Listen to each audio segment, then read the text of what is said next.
D'abord, bonjour aussi et merci pour le comité Action Palestine de Bordeaux. Personnellement, je suis né en Palestine certainement, dans le territoire de la Cisjordanie. J'ai 60 ans maintenant et j'ai un engagement politique depuis une quarantaine d'années de ma vie. Donc voilà, depuis je suis dans cette cause palestinienne et mon parcours, c'est le parcours de comme tous les militants palestiniens, c'est de travailler avec des comités de soutien, des associations qui sont solidaires avec la cause palestinienne, c'est de travailler sur la mise en place d'une campagne en faveur de cette question palestinienne. Je suis issu aussi de milieu de la gauche palestinienne en fait. C'est la raison pour laquelle je mets beaucoup d'importance sur l'aspect solidarité internationale dans mon combat.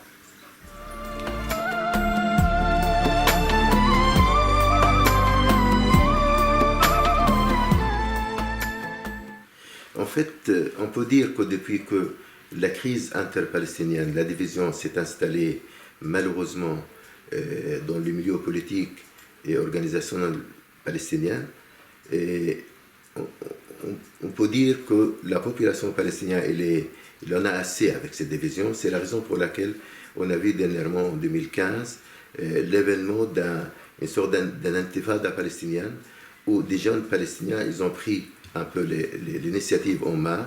Et cette intifada palestinienne des jeunes, qui a une année derrière, depuis qu'il existe, et il doit être entouré par l'ensemble de la population palestinienne. C'est le travail qui est fait par certaines organisations palestiniennes avec l'objectif de renforcer cette initiative des jeunes et pour qu'ils deviennent une initiative qui concerne l'ensemble de la population palestinienne face à cet ennemi qui occupe, je dirais, la terre palestinienne. Et malheureusement, je dirais que cette division palestinienne n'a pas seulement un impact au niveau interne, mais il a un impact aussi au niveau de la présence palestinienne dans le monde. La question palestinienne n'est plus une question prioritaire sur l'agenda des institutions internationales, et n'est plus une priorité dans le monde arabe, et c'est une des raisons de cette division palestinienne. C'est la raison pour laquelle je dirais la priorité des Palestiniens maintenant, c'est justement de retrouver leur unité sur la base d'un programme de résistance, un programme qui fait face à l'occupant dans son volet armé, parce qu'il y a l'armée israélienne dans ce territoire, il y a aussi l'occupant les colons israéliens qui sont installés et dont le chiffre actuel, d'après les dernières statistiques, s'élève à peu près à 700 000 colons qui se trouvent dans le territoire occupé. Je dirais, l'unité palestinienne ne peut pas se réaliser que sur la base d'un programme de résistance face à cette occupation.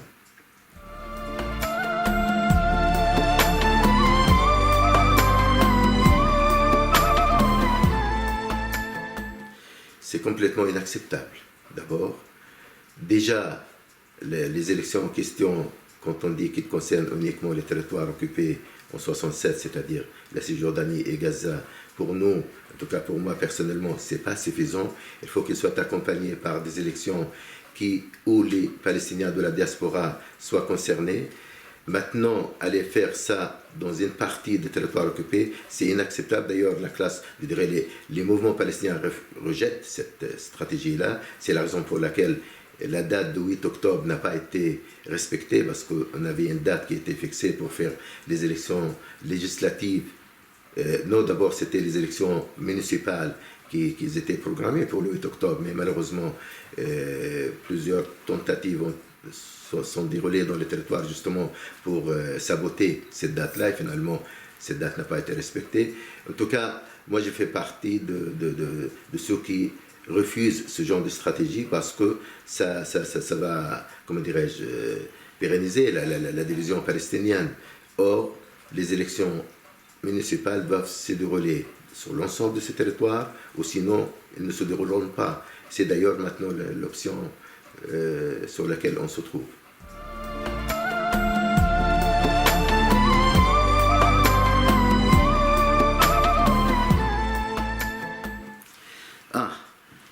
Bien que c'est un problème interne, je dirais, au mouvement Fatah, mais son impact sur l'ensemble du mouvement palestinien. D'abord, moi je dirais que le clan Dahlan, ce qu'on appelle le clan Dahlan, Dahlan personnellement, je ne parle pas de ceux qui le soutiennent, Dahlan personnellement, c'est un personnage sur lequel il y a beaucoup de soupçons. C'est quelqu'un qui était impliqué dans des contacts avec les Israéliens, avec le service de renseignement israélien. Il a des amis, même chez les généraux israéliens, donc dans l'armée israélienne. Deuxièmement, c'est quelqu'un qui est soutenu, on le sait, par un pays arabe qui finance ses activités et ses actions.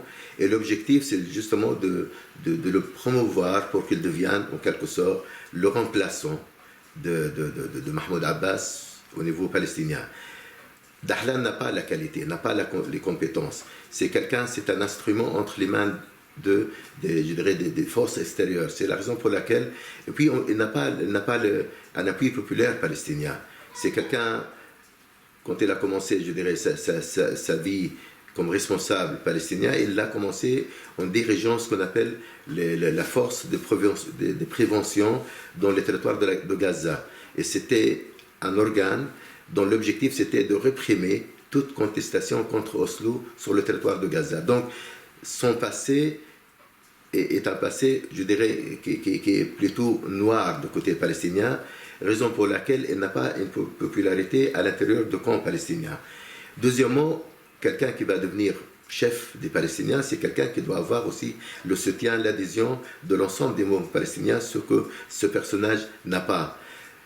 Alors, pourquoi ce clan Dahlan existe? C'est vrai, il y a un clan Dahlan à l'intérieur de Fatah, c'est parce qu'il y a une volonté externe aux Palestiniens de promouvoir un personnage qui est facile à mobiliser, à utiliser à l'intérieur du camp palestinien par ses forces ou ses services externes.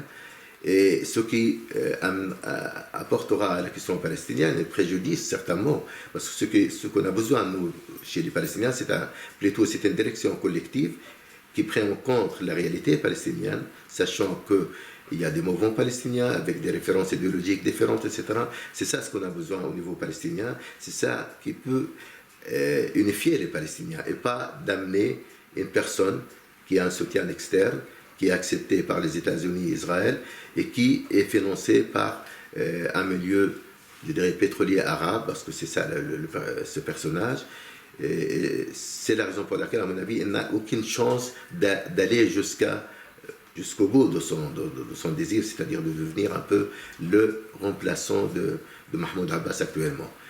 Quant à Mahmoud Abbas, pas seulement il a porté de grands préjudices sur la question palestinienne, mais aussi c'est quelqu'un aussi, de son côté, il a cassé quelque part le mouvement Fatah, parce qu'il a travaillé depuis qu'il est chef de ce mouvement, il a travaillé à renforcer son clan à lui, au détriment de la pluralité qui existait dans ce mouvement. Le Fatah, sa force historique dans le peuple palestinien, c'est qu'il était un mouvement pluraliste. Dedans, on trouvait même des personnalités de gauche, des nationalistes arabes, des islamistes, etc. Or, cette particularité de ce mouvement n'existe plus maintenant. Maintenant, on est face à un clan à l'intérieur de Fatah proche de Abbas et un autre clan proche de Dahlan. Donc c'est un mouvement qui est complètement le contraire de ce qui est le Fatah historiquement parlant.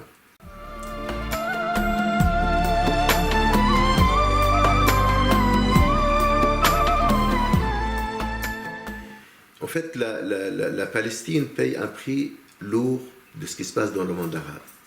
Ce qu'on a appelé, entre parenthèses, entre guillemets, le printemps arabe, la Palestine paye un prix.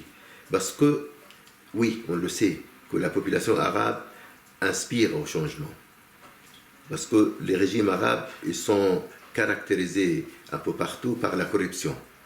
Et je dirais l'incapacité de transférer ces populations, ce peuple arabe, ces pays arabes vers un stade de développement économique, social, etc. C'est la réalité. Seulement, ce qui existe depuis 5-6 ans dans les pays arabes, dans certains pays arabes, c'est une volonté des puissances, à mon avis, impérialistes qui jouent un rôle très important, avec l'objectif de casser ce qu'on peut appeler l'État-nation dans tel ou tel pays arabe.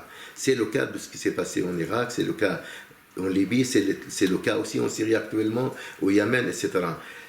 Et tous ces mouvements, cette situation dramatique a un impact sur la Palestine, dans le sens où la Palestine n'est plus une priorité dans le monde arabe, ça c'est un. La Palestine n'est pas soutenue par les pays arabes, en dehors du fait qu'il y a certains pays du Golfe qui donnent, on appelle ça un soutien financier, mais la priorité des Palestiniens, ce n'est pas un soutien financier.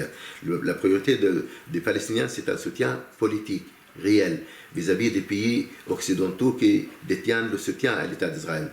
Autrement dit, si le monde arabe est mobilisé politiquement contre Israël, en apportant un soutien politique avec des positions fermes à l'égard des États-Unis, à l'égard des pays européens, les choses changent, à mon avis, concernant l'évolution de cette question palestinienne. Or, ça n'existe pas. Donc, certains pays arabes se contentent de donner d'appui financier. Or, l'appui financier, c'est la dernière chose que les Palestiniens ont besoin.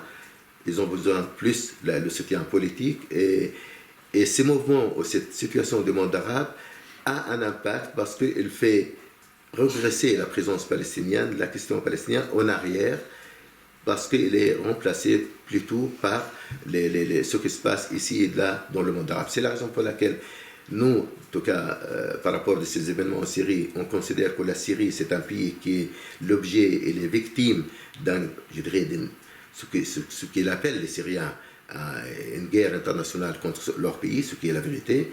Une guerre internationale ne veut pas dire que les pays ils ont envoyé leurs armées là-bas, mais il y en a beaucoup d'acteurs externes qui jouent un rôle important dans les affaires, dans le drame syrien, ne fait-ce que de faciliter, d'armer, de financer ces groupes qui agissent sur le territoire syrien par l'implication de ces pays. On sait très bien qu'au début de départ de ce qu'on appelle les djihadistes vers la Syrie, tous les pays dans le monde, presque les 80 ou 82 pays on a trouvé des djihadistes qui sont partis, ces pays-là en question, y compris les pays européens, à l'époque, ils ont fermé leurs yeux devant le départ de ce djihadiste. Ils ouvrent maintenant leurs yeux une fois on a commencé à voir que le retour de ces djihadistes dans ces pays en question, avec le danger, le risque qui existe dans ces pays. On a vu donc le cas de la France avec les attentats, en Belgique et en Allemagne, etc. Malheureusement, cette politique d'un ensemble des pays, presque 80 dans le monde, cette politique qui visait à renverser le régime syrien, parce que c'était ça l'objectif, sans savoir qu'est-ce qu'il va devenir l'alternative à ce régime-là, parce que le drame, il est là, ce que ces pays n'ont pas pensé à qu'est-ce qu'il va devenir la Syrie. Or, on sait très bien, si jamais le régime il était renversé, heureusement que ce n'est pas le cas, on sait très bien, la Syrie, ça va devenir le deuxième Libye. Autrement dit, un pays complètement divisé, complètement dans lequel, je dirais, des groupes qui contrôlent telle ou telle ville, tel ou tel quartier. Donc c'est l'anarchie totale. C'est l'anarchie totale avec l'impact sur les Palestiniens aussi. Un des impacts sur les Palestiniens, pas seulement sur le plan politique, on a actuellement sur la présence palestinienne en Syrie. Vous savez, il y a à peu près 450 000 Palestiniens qui habitent la Syrie. Les réfugiés qui sont là, ou leurs descendants depuis 1948. Or, sur les 450 000 Palestiniens, il y a déjà 200 000 qui ne sont plus en Syrie, qui sont partis, qui sont devenus des réfugiés, des déplacés ailleurs. Et puis, il y a une autre partie qui est déplacée à l'intérieur de la Syrie. Le camp de Ali Yarmouk, à côté de Damas. Dans ce camp-là, il y avait à peu près 150 000 Palestiniens qui habitent. Maintenant, il y a quelques mille. Parce que le groupe Al-Nusra, les groupes armés sont entrés dans ce camp-là et les habitants, ils ont quitté. C'est un exemple. Dans d'autres camps de réfugiés, c'est le même cas aussi. Donc l'impact des événements dramatiques en Syrie, c'est un impact politique. Le recul de la question palestinienne en arrière, c'est un impact sur la population palestinienne elle-même, avec le déplacement, l'exil, etc., la destruction de leur maison. Le camp Ali Yarmouk, il est en partie détruit. Ces gens-là, ces personnes-là, une fois cette histoire sera réglée, ils vont retrouver des maisons complètement détruites. On ne sait pas comment ils vont reconstruire ces maisons-là. Et c'est un drame.